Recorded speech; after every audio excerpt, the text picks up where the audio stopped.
Welcome back to the broadcast. This is Front and Center here on NTV. Many thanks for staying with us. Today has been day 2 of the Azimio's pre-advertised 3 days of anti-government protests this week. Of course, started yesterday. They say there are more protests tomorrow. We have not seen Azimio leaders today. Of course, we did that story where the Azimio leader Raila Odinga did tell my colleague Karim Rajan that he is down with a flu, and that the absence of the Azimio figureheads in the Mandamano means that it's the protesters, the Kenyans, who are owning this. So of course we are taking stock, taking pulse of the state of the nation. We have seen deaths. Yesterday 6 people lost their lives. Today more people lost their lives. Others getting injured, as we did see pockets of violence and protests in several parts of the country. And in studio joining me tonight to just make sense of this, take stock where this country is and where we are going politically and all that. I'm joined with by political editor here at the Nation Media Group, Roslyn Obala. Also with me is Vice Chairperson of the National Cohesion and Integration Commission, NCIC, Wambui Nyutu. Nominated Senator Gloria Oroba is here with us on Front and Center for the first time in a very long time. Karibu sana Mhesh. Thank you. And political commentator and communication strategist Mark Bichache is here with me tonight. Mark, let me begin with you. How different has this week's bout of protests been vis-a-vis what we saw last week and the other weeks? And where would you say we are as a country tonight? You know, what's been interesting to me is for a long time the conversation has been that the demonstrations have been about individuals. And that has been the saddest point for me, because I have said, and right on this show, that the demonstrations are not about people. Whether you're in Azimio or in Kenya Kwanza, you need to hear what the common Kenyan is saying. And what has been very clear in all the coverage, whether on social media or on legend media, the coverage has been, what is the Kenyan saying?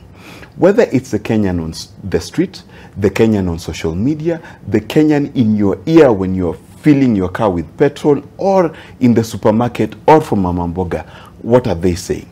And that for me has been the critical thing. Can we hear what Kenyans are saying? The second thing that has been different in this particular demonstration has been the fact that if you withdraw Babu Owino from Nairobi, demonstrations are different. That is a very key fact.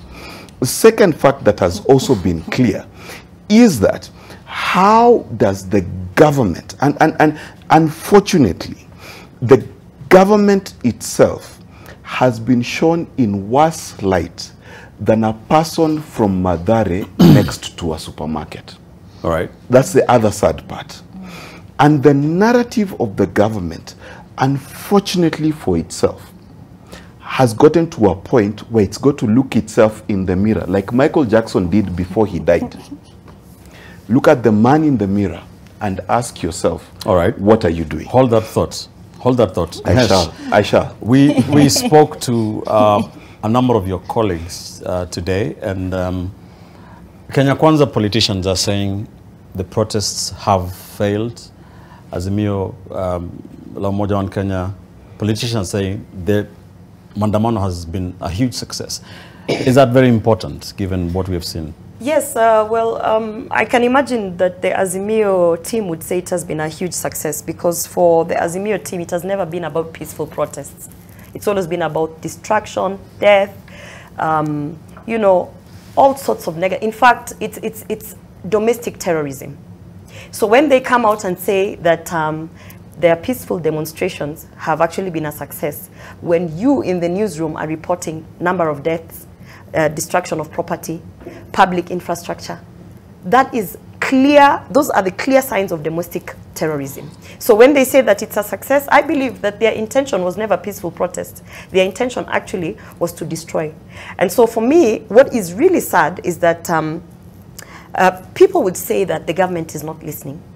I want to say, Ben, that we were actually voted in because we had our ears on the ground. We have been listening to Kenyans. We actually structured our manifesto based on listening to Kenyans. Even before we took office, it was clear that we knew that the cost of living has gone up. And that is why we are talking about such intentional things like subsidizing fertilizer. We're talking about how to push manufacturing. The finance bill that they have gone to court and say is illegal, that finance bill, actually, if you look at some of the things that we are dealing with there, it's to reduce the cost of living. So for me, it is clear that when Azimio says that this was a successful protest, it is because their intention was never about the cost of living. You have had religious leaders and even people within the Azimio faction saying that it is time for the president to sit down and talk to the opposition leader, Raila Odinga. Then I'm asking myself, if they are pushing for this protest so that those two can talk, the moment those two talk and apparently the protests disappear, then you know it was never about the cost of living. It's about negotiating. This is why we are saying this time round it's going to be a difficult handshake. All right. Yeah. Madam Vice Chair, Kenyans have a constitutional right to demonstrate without violating other people's rights.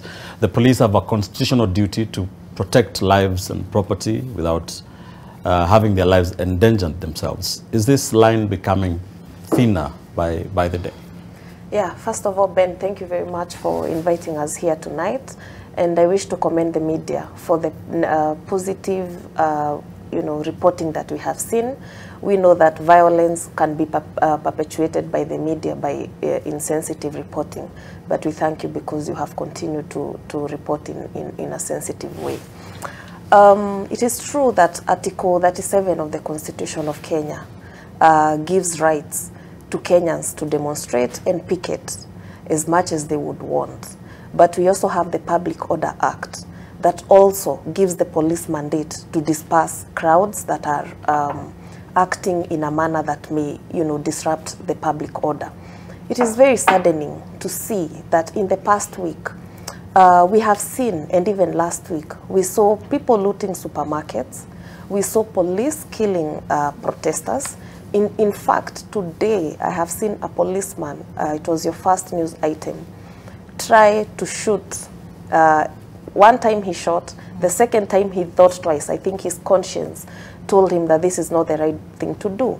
And he was shooting at people who are not armed, As much as we must restore order when people are protesting, you cannot restore order by shooting, using live ammunition, killing innocent Kenyans, simply because they have decided to exercise their right of protesting in the streets. We agree that indeed protesting should be peaceful, but if people are demonstrating peacefully, you do not have to kill them. And I would wish my sister from IPOA was here to come and shed the light on why innocent Kenyans are being killed. We have seen that the documentation is about 30 persons who have already been killed. This is soon going to be a massacre. Are we going to sit and watch and see this happening to our country? No. Sometimes people say it's about politics, and whether the demonstrations are successful or not, as the leaders of Azimio are saying, are they successful because people are dead? Are they successful because people are demonstrating on the streets? And as we look also at the cost of living, because this is a serious issue that Kenyans are fighting for, this cost of living, will it go down because all the stores in Nairobi are closed? The answer is no. All right. So we need to find a middle ground on where people can sit and dialogue and discuss. And this does not really have to end in a handshake. I know my sister here wants to ask me whether we are advocating for a handshake. No, but it must be people calm down, sit. If Honorable Raila Odinga needs to tell his followers when the UNGA will go down so that they may end the protest, maybe he needs to hear it from His Excellency the President. All right. We cannot dismiss that point. Let me get your comment, Rosin, before we go for a quick commercial break, real quick. You and I sit every day and we plan how we're going to cover this and send our colleagues out there. Tonight, we have been reporting that Raila Odinga told NTV that he's not looking for a handshake. The president was speaking today, I think in Isiolo, saying that We are not going to talk about a handshake. The church has been calling for the two leaders to speak. How important is the political process given the injuries and deaths that we are seeing? Ben, you know where we are seated, it's a very sad situation where we are as a country, and I don't think we will want to go back to where we came from. I saw yesterday the media actually came together and did an editorial where we were saying that we need to save the country, and even the newspapers today had the same. Some people have mocked the media and said that is not the role of the media.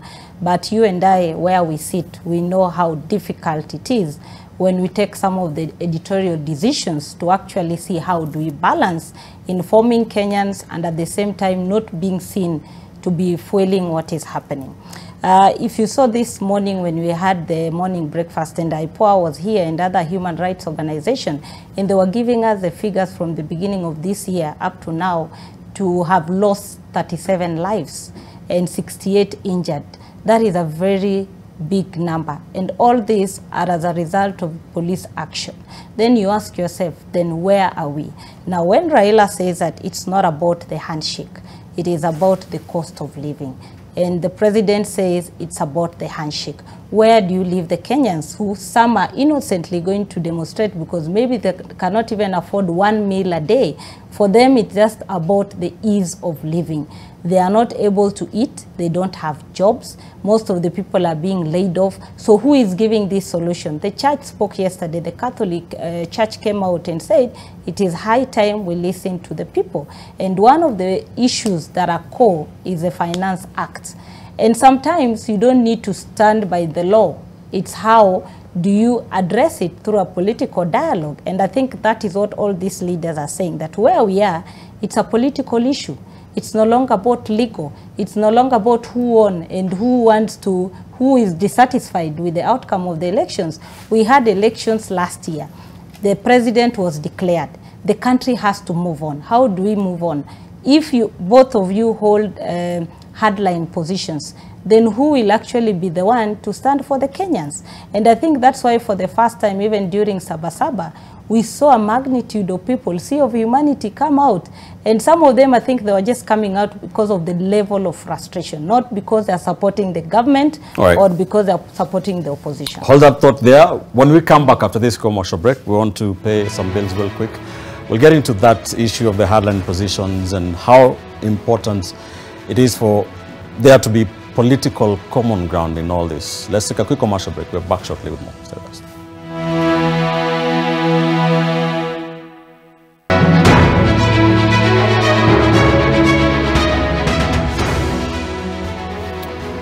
Welcome back to the show. This is Front and Center. We're talking about the state of the nation against the backdrop of anti-government protests that are entering the third day tomorrow.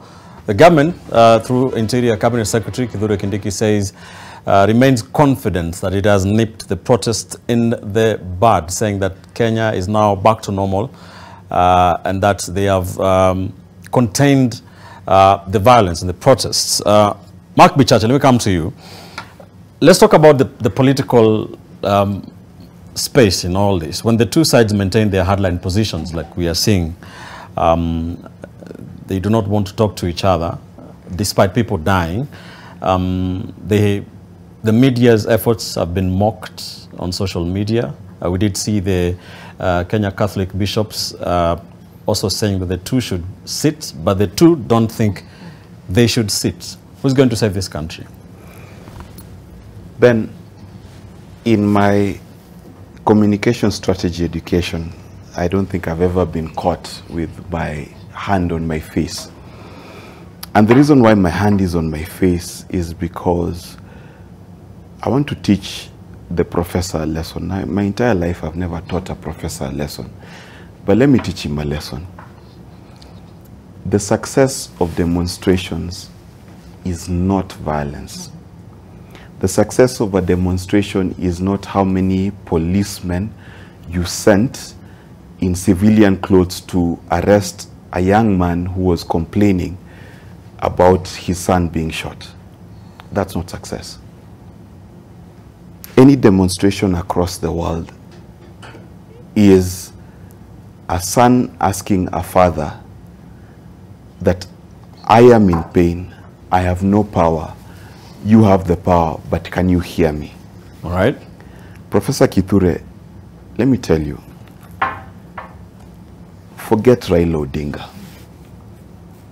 As far as I am concerned, and many Kenyans are concerned, this is not about Raila. What this is about the guy who goes to Mjango. One day a week, he earns 500 shillings. Previously, that 500 shillings could keep him for a week. Now we can't do it for 2 days. Forget about your cushy chair, air-conditioned house and office, and just hear us for 1 second. That's not what it's about. These demonstrations are not about containing them. It's not even about Raila Odinga. And I can say without fear of contradiction that 3/4 of the people demonstrating are not demonstrating because of Raila Odinga. They're demonstrating because Mr. President, Deputy President, Cabinet Secretaries, Kenyans are in pain. That's what they're expressing. Raila Odinga just happens to be the most available vehicle for them to express themselves. That's what it's about. All right. And the easiest way, because people will accuse me of giving problems without solutions, the easiest way for the president and everyone to solve this equation is to stop the grandstanding, forget Azimio, forget Raila, but tell the Kenyan, I am here, I am listening to you, I care. All right. Senator Robert, do you agree that... I feel like I should say amen, coming from a former government spokesperson who had drunk the Uhuru Kenyatta Kool-Aid. I see how things are now... Yeah, absolutely. Chache has not changed, because I can tell you now they want to bring the narrative of listen to us, calm down to... we are also living, we are also going through the highest cost of living. Yeah? By the way, let me just say this. When a leader comes out and says that we are going to have Azimio protests, 3 days, not going to work, we will be on the streets, we are going to do this and that, and then I hear Mark Bichache talking about a construction worker who only earns once a week, right? That once a week, they've already taken away his earning by paralyzing everything in Nairobi through threats, intimidation, violence, chaos, and anarchy. So at this point, when you sit down and you say, you have these two very horrible people. One is trying to ensure that you earn more than once a day, more than once a week. The other one is taking away the 1 day that you have to work by saying, sisi tutaenda kwa barabara, we are going to have the grand demonstrations, we are going to... Look at the Quickmart that was looted on Wayakiwe. How many workers lost their job at the strike of the time when they actually went in there and looted everything, broke everything down? How many hustlers are now declared jobless because they have no work to go to? So let us be honest. And the honest thing is that we know that, first of all, to say that these demonstrations are not about Raila Odinga, I did not see Junet come out to say, from next week, we are now going to demonstrate. I did not see Winnie Odinga come out to say, now we are going to the streets because my father... I saw Raila Odinga going to the front of the media and saying, come next week for 3 days, we are going to paralyze this country. So these demonstrations are about Raila Odinga. And by the way, when you listen to these people talking, Mark Bichache, my co-panelist here, saying, think about the bigger part of this country. That's exactly what we're thinking about. We are thinking about that every time we have elections, we are not going to be pushed by violence to sit down and negotiate with the loser.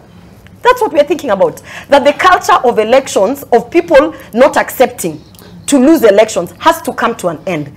And by the way, at the point where now we are saying the two parties must now sit down. Already you have declared there is the party that has declared distraction and mandamano, and then there is government. And when you're asking these two parties to sit down, let me just finish my thought. When you're saying they might sit down for the greater good of the country, what you're actually saying is that we must compromise.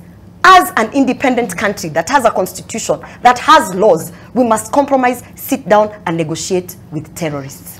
So you don't think, Muhesh, that the two should sit down? This is what I think. Any person that goes out to create fear, any person that goes out to target individuals, because women have been raped during this demonstration, people have actually been killed during this demonstration. Any person who destroys commercial property or also disrupts education, that is a terrorist. And I want to ask this question to the Vice Chair here. What are they doing about domestic terrorism? Let her not tell us about Raila sitting down with Ruto. Let her tell us as an organization, because they are there to deal with the Public Disorder Act. What are they doing about domestic terrorism? NCIC. Because we have domestic terrorists here. That is what is happening. NCIC does not deal with public order. That is the Right. work What is their comment? that is the work of just hold National that Police thought. Service. Madam It's not the Vice work of Chair, NCIC. I'll come to you just now. Because And the also we are good sitting senator here. is actually a member of the Cohesion Committee in Parliament, in Yes, Senate. and I have She should- given my piece. Yeah. And All right, She should all know right. the role of Domestic I'll come NCIC to you. better than any I'll other come to you. person. I'll come to you. Terrorism must be dealt Senator with as Roba, domestic I'll terrorism. come to the Vice These Chair are not to mandamanos. answer your question. People can I'll be give you raping 1 people minute on of the rebuttal. Let Bichach. me reiterate. Yes. Democracy is not about winners and losers. It's about having a say. When you win an election, it does not confer to you the dictatorship powers that Daniel Toretich Arap Moi had or Julius Caesar had.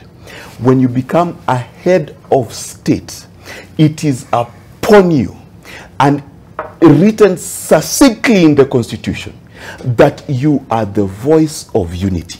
Now, I am sick and tired of this conversation where you say that the people who disagree with you must be confined to the realms of losers and sore losers and people who hate losing. All right. No.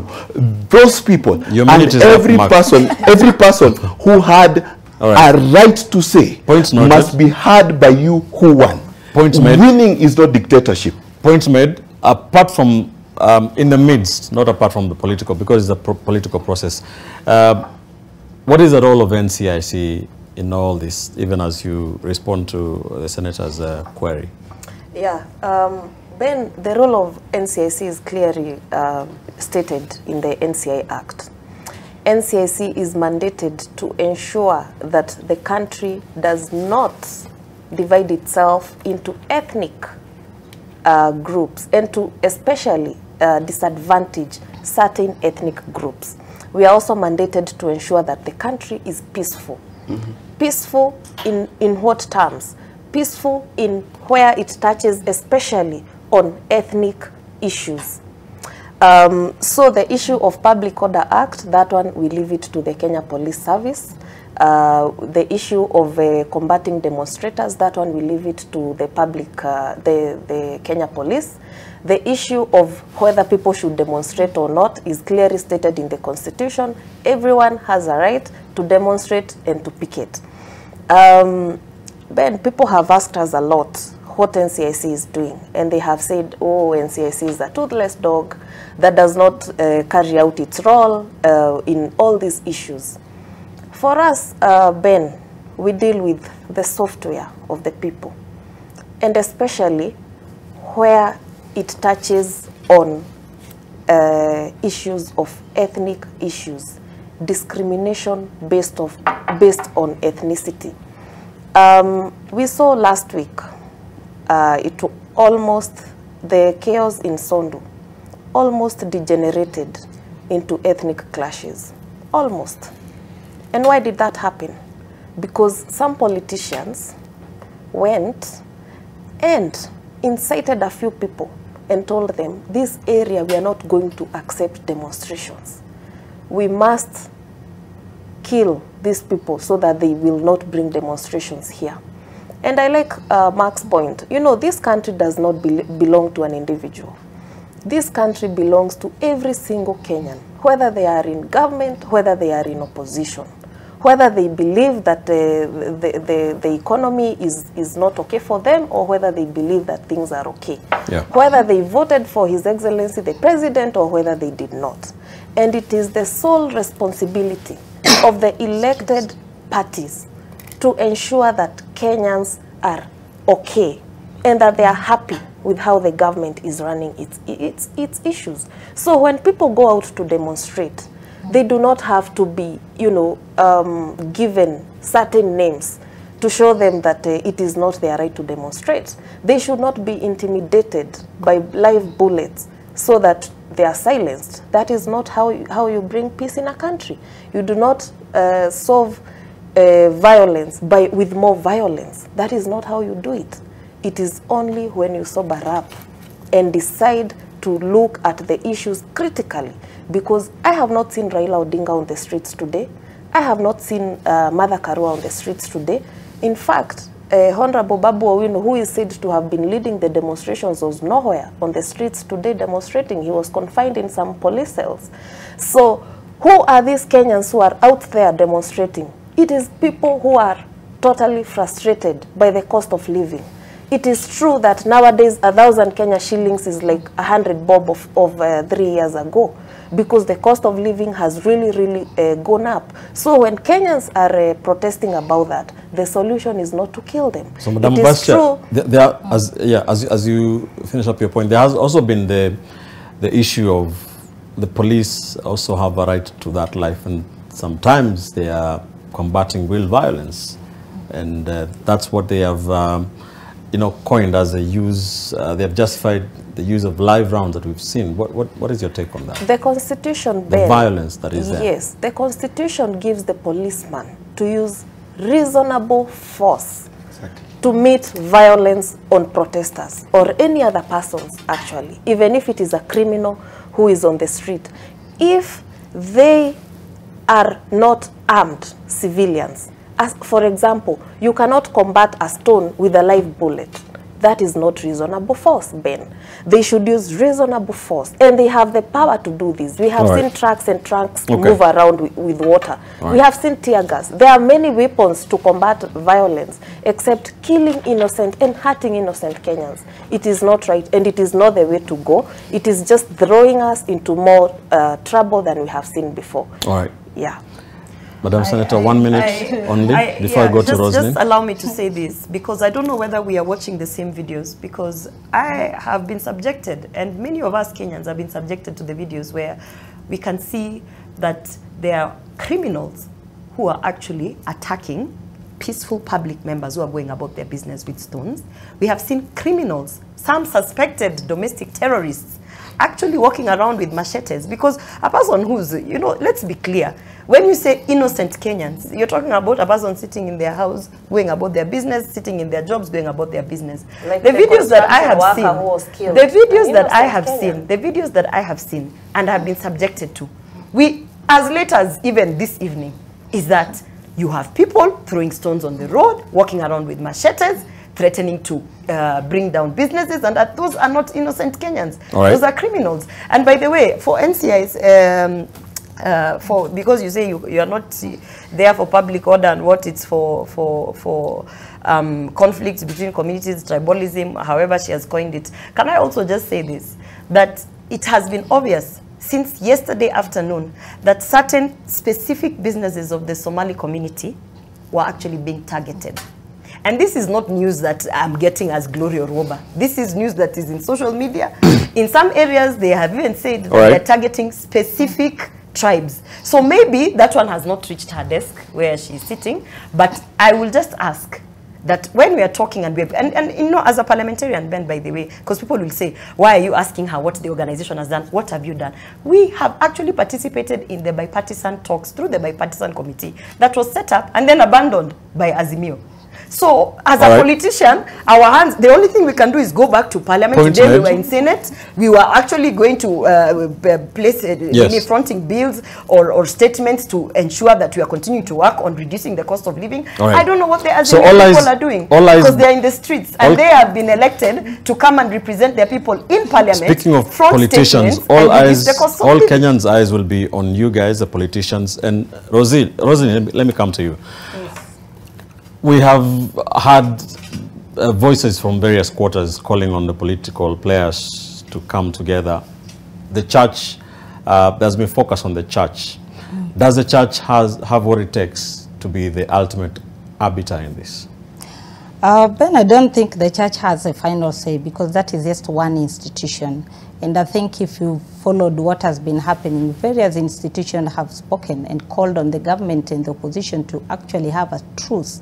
It doesn't mean that when they ask these people, it's about nusu mkate that Mheshimiwa is talking about, or trying to sort individual interests. I think they are looking at the bigger picture.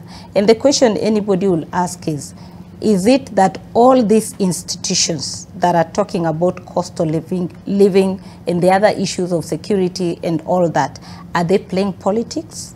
Because the politics here is about the opposition and the government. And it's quite unfortunate that a senator is here and he's branding the demonstration as local terrorists. Yet there is a bill that they've sponsored in parliament. There were proposals that were put in place by the CS Interior to actually amend the Public Order Act. Now, if you look at the act we have now, it says notify the police. Then it doesn't give the procedure. If they had a law that says once you have given that notification, this is how the police are supposed to provide the demonstrators with ensuring peace and protection of life and properties. The law we have, there is a lacuna in that law. It's not specifying that. So what I expected the legislators to do, instead of bashing and having public discourse, they should go back to parliament and do their legislative work to ensure that there is a law that actually defines when you inform the police. Maybe just a point of information, there is a bill that has been tabled that is in, no, I'm just informing you because I think maybe I've mentioned it. Mainstream media. Listen. There is a bill. Yeah, you just didn't listen. Yeah. I was talking. There is a bill. There is a bill, yeah. and you know it's by the Mbeere North MP. Absolutely. Affiliated with the Kenya Kwanza government. And that is what we are saying. That is where the focus should be. At least now we are agreeing no, but on there this. is a bill, and it's, that is where the focus. So I don't know. Right, let's her make a point. Then you can respond. You know, you talked about being in government and numbers, and Bichache talked about democracy. It's not about numbers. It's about the minority having their say and majority having their way. Since you have those numbers, by now, if you decided that that law will be passed in a day, it will be passed in a day. Instead of discussing absolutely not true. Just allow me. But you cannot pass a law in a day. Do not misinform Kenyans. Just allow me. Kindly, you're a journalist. Maybe you are a legislator. Maybe you are a legislator. Although you cannot pass a law in a day. That's wrong. Oroba, I've covered parliament for quite some time. But you have not been a parliamentarian. You are hardly a year in the House. Mheshimiwa, let her make a point and then you can. The House, the Speaker can decide and move a motion to shorten the time for a bill. Not in a day. It doesn't have to be that long. We've had bills that have been passed based on constitutional timelines and requirements. In this case, we've been having subsequent demonstrations. If we want to address that issue, we will address it if there is political goodwill. But here is a case where we are having politicians who are having political contest. The government side will want to tell us we are in power and we are going to ensure everything happens. The opposition is also saying we are speaking for the people and we need an opportunity. Now, if you go back to the Constitution Article 37, it's talking about assembly. It's talking about how to picket and demonstrate. But that also doesn't say that when you go to demonstrate, then you have to be held to account, because that law is not saying who is to be held to account if things get out of hand. And those are some of the things that should actually be in that law to define if that demonstration goes the way it goes, or elements that are not supposed to be there, that like those who are looting the supermarkets, then how do you deal with them? Instead of shooting and maiming those people, how do you deal with them and ensure that you restore order and the police does not use force? You cannot let that go, because that is a lot of misinformation, Ben. We need, just hold that thought. A lot of misinformation. I need to take a quick commercial break. We need to pay bills. My director says no picketing in studio. Let's take a quick commercial break here on Front and Center. We are back shortly. We are talking about the state of this nation, even as we see the anti-government protests, focusing on how the opposition has dealt with this, and of course how the government has responded to this. Don't go too far. When we come back, we shall be finishing up on this and talking about what we have seen, the arrests of various political figures from the opposition, and we'll get the views by the panelists in studio on that. Stay with us.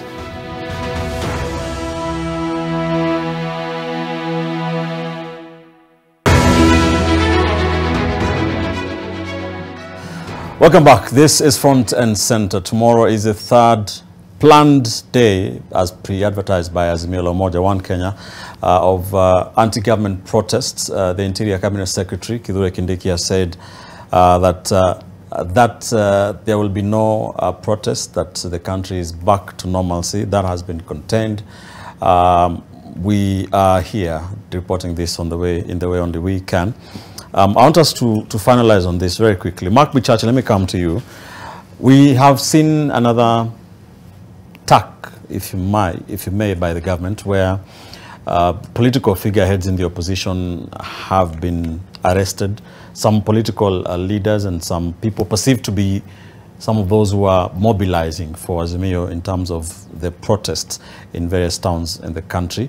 What is your take on these arrests that we've seen, especially yesterday and today? I think we need to be very careful to check our calendars correctly. This is not 1992. In 1992, when you arrested someone and they disappeared, we had no social media, we had no other media to know where they were. We need to be very careful. And I know my friend Gloria will say she's very happy I am in opposition. I'm not in opposition. I am a Kenyan. By birth, by naturalization, and by an act of God. And I'm speaking to you as a Kenyan. And as a Kenyan, I'll tell you that the issue this country is going through is very simple. It's the easiest issue to solve. It is not an issue of how many people Babu Owino can get on the street. It's not an issue of how long you can illegally detain Babu Owino. And by the way, I'm no fan of Babu Owino's. Me, after that club incident, I do not support Babu Owino. But I'm one of those people who believes in the right of Sonko to host people in his house to shave their hair. It is his right. I disagree 100%, but it is his right. Similarly, it is Babu Owino's right to be presented before a court within 24 hours. He has been presented this evening. This evening. That's past 24 hours, my brother. 32 hours. That's 32 hours. It's still an illegality.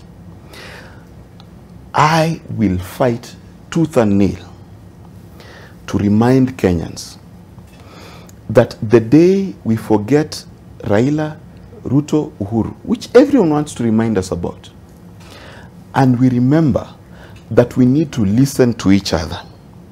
And just because I disagree with you that the price at the petrol pump, at the supermarket, at Mama Mboga is hurting me, does not make me a terrorist. I have an 11-year-old son. And he comes to me and he tells me, Dad, today you parked the car wrong. In fact, let me make it worse.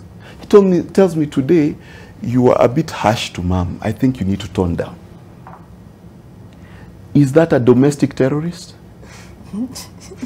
Is that someone I should terrorize, take live bullets, shoot his leg? No. But Ben, I'll keep it short. Away from There's that. a movie. There's a movie. All right. It's called Spider-Man. Senator And Robert. no, please allow me to finish. 10 seconds. There's a movie, it's called Spider-Man. And since Gloria Roba reminded your good editor here that she's never been in parliament, and Gloria has been in parliament for 10 months, let me remind them, with great power comes great responsibility. The responsibility is not with the picketers, it is with the police. All right. Senator Roba, what is your take on the arrest of those leaders? I feel like as God attack? has put me on this platform to speak the truth and Amen. to make sure that non-factual things that are being spoken here are corrected. Number one, I am Kenyan, he's Kenyan. Number two, Mark Bichache was the media voice of Uhuru Kenyatta's government, and even when we were in campaigns, he was actually running the communications team for the Azimio. So I was? Yes. So right. allow me, thank you for the allow promotion. me, allow me. And we all know that us in the spaces. Right. Allow me to complete my thought, because I allowed you to speak your you're facts. talking about my personal life, but I'm, as if you know it better than me. Ben, are you going to protect all right, me? Mark, You're let's, protected. I need to we, be protected. we are wasting those very precious So seconds. I will we talked say about. this, I can tell you without fear, Mark Bichache currently, as at now, politically is in opposition. And you know, I'm not happy to see that, because I tried to persuade him to join us when we were listening to Kenyans, when we were listening to the hustlers. I think that's enough of No, let me, My personal life. It's not your personal life, I'm You have coming to into give my my wife's thoughts. number. No, I'm coming into my thoughts. To be fair, Bichache is the one who started this. Yes, but we need yes, to get I'm coming to my move away thoughts, from it. because we were listening to the hustlers and we were listening to Kenyans and what they wanted. What's your and we take on the presented them arrest- a on the arrest manifesto. of Before, political you have to leaders? allow me before my take on that one, now that I'm done with that miscommunication. We were told here that if government wanted, because we have the numbers, we could actually pass the bill in one day into law.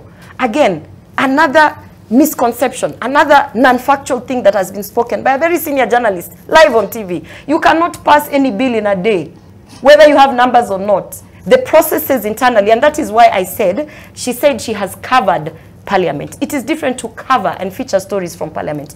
I am a legislator. I am in Parliament. I have 5 bills in the 10 months that I've been there. One of them is actually past the second reading. Please clap for me. So I'm telling you that you cannot, it is impossible to pass a bill in one day. All right. Although you can see from that. the goodwill of the government that instead of going to the streets as Kenya Kwanza senators or MPs, when we saw that there is this loophole in law in terms of picketing and demonstrating, we actually tabled a bill in Parliament to change that. And that is what I'm saying. We are expecting the elected leaders from Azimio, instead of actually rallying people, telling them, carry sufurias and putting them on your head, and some of them actually carrying weapons of mass destruction, which is why I'm calling them terrorists, because people who are going around and threatening people and wanting to, yes, because these are not images in my mind. These are images that are there. I'm telling you, Quickmart was destroyed in 10 minutes of people actually throwing stone, looting, attacking the security that was there. Those are terrorists. Those are the people I'm talking about. I'm not talking about Mark Bichache, who wants to talk to his wife about the cost of living. I'm talking about the people who are going out with machetes and throwing stones at the police. Those are the ones I'm talking about. I'm sure when Rosalind says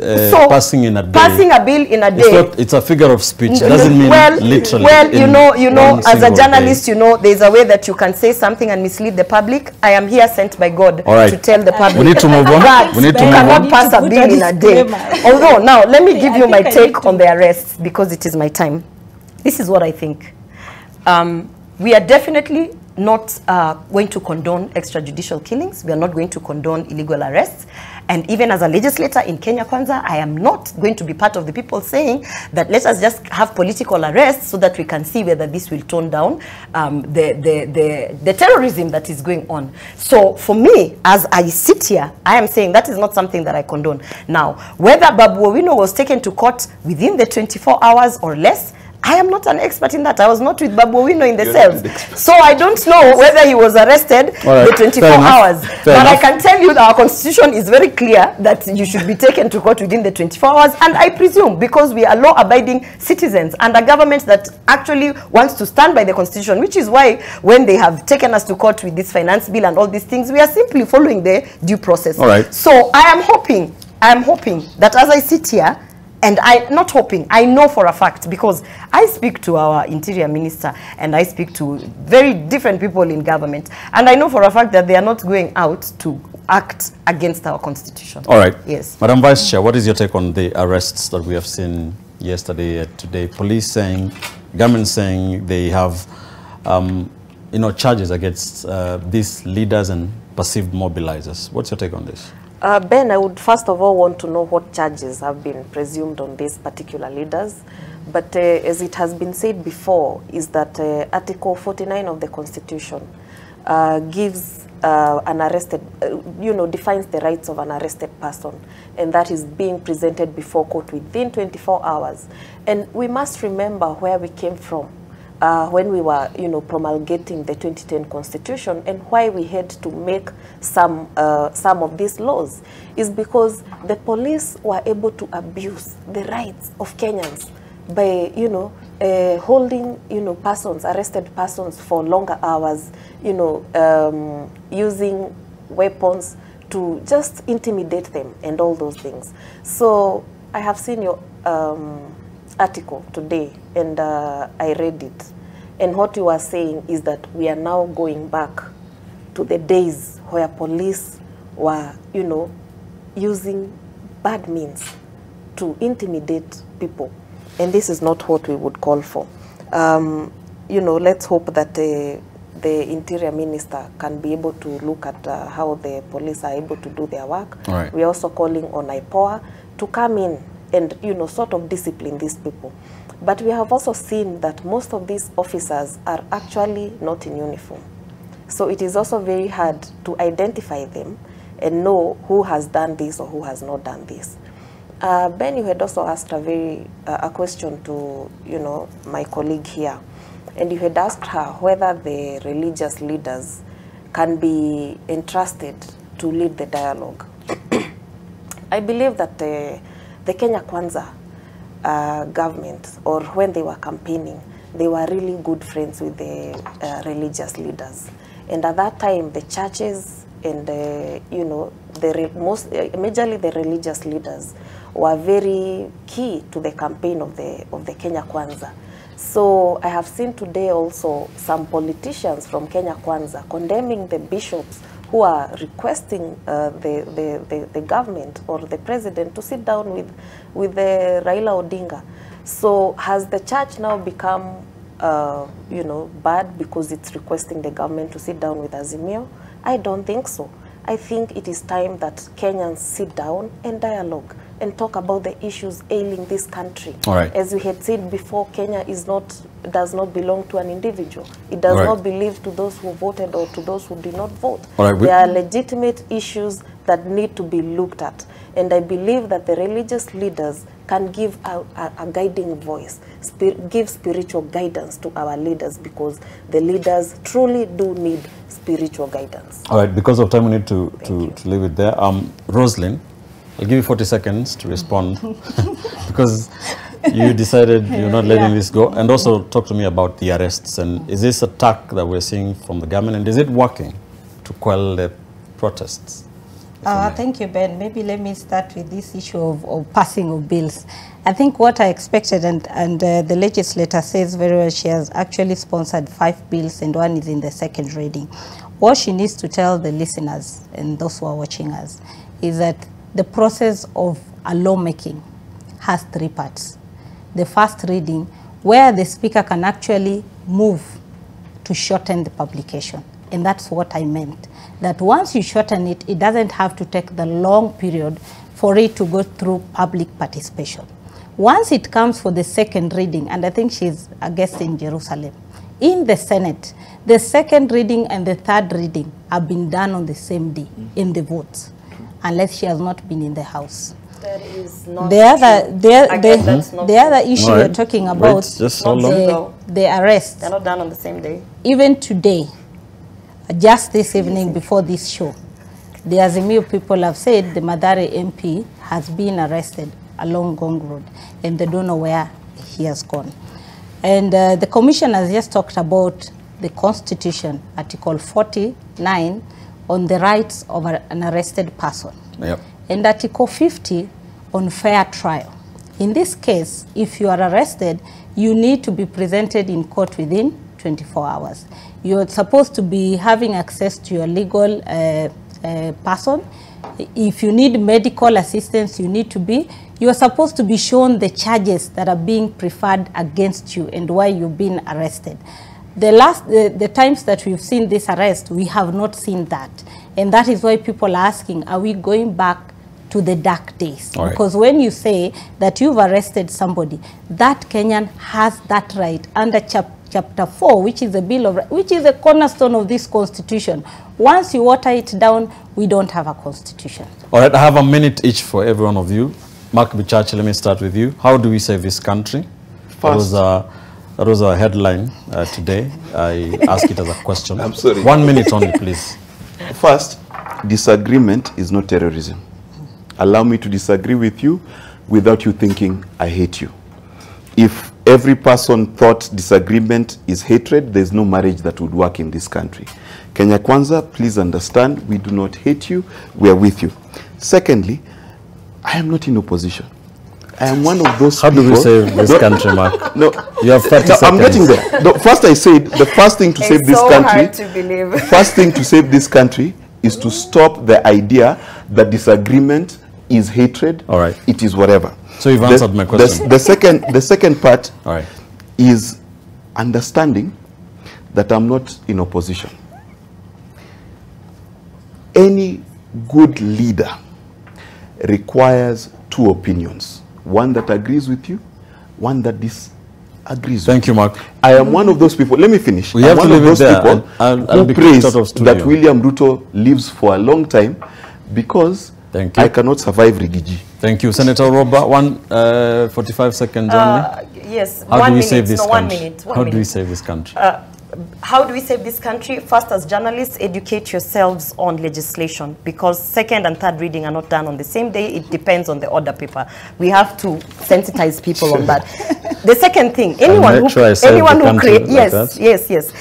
who creates fear by intimidation and violence, who destroys commercial property, who actually goes out to disrupt the public gatherings and the public infrastructure, who disrupts even things like education and healthcare center, that's a terrorist. And those are the people who I am saying, thank God we have the police, because the police have been doing their job, keeping us safe, protecting, ensuring that the property is not distracted, dispersing goons or criminals, and actually interrogating and trying to find out who are these potential domestic terrorists who want to go out and finish us. So how do we save this country? We let the systems work independently, the same way judiciary has been working independently. Let the police work independently, let legislation work independently, let the media work independently, but the media must educate itself on processes. Thank you, Madam Vice Chair. Thank you very much. How do we say this country? I am happy that Senator is speaking about domestic terrorists. I wish to inform her that indeed we have the real terrorists who are raiding our country, but we are very busy combating citizens in the maandamano. We are forgetting about the real terrorists who are terrorizing innocent Kenyans in the northern region. I wish that this can be taken up and actually handled. How do we save this country? Number one, I wish the civil society can teach or train Honorable Raila Odinga and his followers on how to peacefully protest. Amen. So that Kenyans will not die. I wish that the Kenya Police Service can read the Public Order Act and know when to use force and when not to use it. And lastly, Ben, I wish that we can go back to the bipartisan talks, because it was going on very well until Azimio left. I wish they can go back, have a sit down, and let's solve these issues. We cannot keep politicking and protesting. It will not be a solution. We must sit down and have a conversation about all Rosalind, have the final say. How do you save this country? I think first is to the political class. They need to tone down of their rhetorics and reach out to each other. When you're speaking, remember how that will go through to your supporters and the other people. The church and the other leaders, they should not tire. They should actually call these protagonists to come together. And actually, it boils down to the two leaders. That is the President William Ruto and Raila Odinga to come to the table and lead this country, because we need this country not just now but for the future. Thank you. We shall continue to cover this very important story for you in the Way Only Week, and that's why we leave it on front and center tonight. Thank you to the panelists in studio, Roslyn Obala, political editor here at the Nation Media Group, Vice Chairperson of the National Cohesion and Integration Commission, NCIC, Wambui Nyutu, and nominated Senator Gloria Oroba, political commentator and communication strategist Mark Bichach. Thank you, ladies and gentlemen, for coming to the show tonight. That's where we leave it. Many thanks to you for watching. Be sure to join us every Thursday at around 9:30 as we try to make sense of the biggest political and governance issues in the Republic. For all of us, we do appreciate the privilege of your time tonight. Thank you for watching. I'm Ben Kitili. Good night. For now.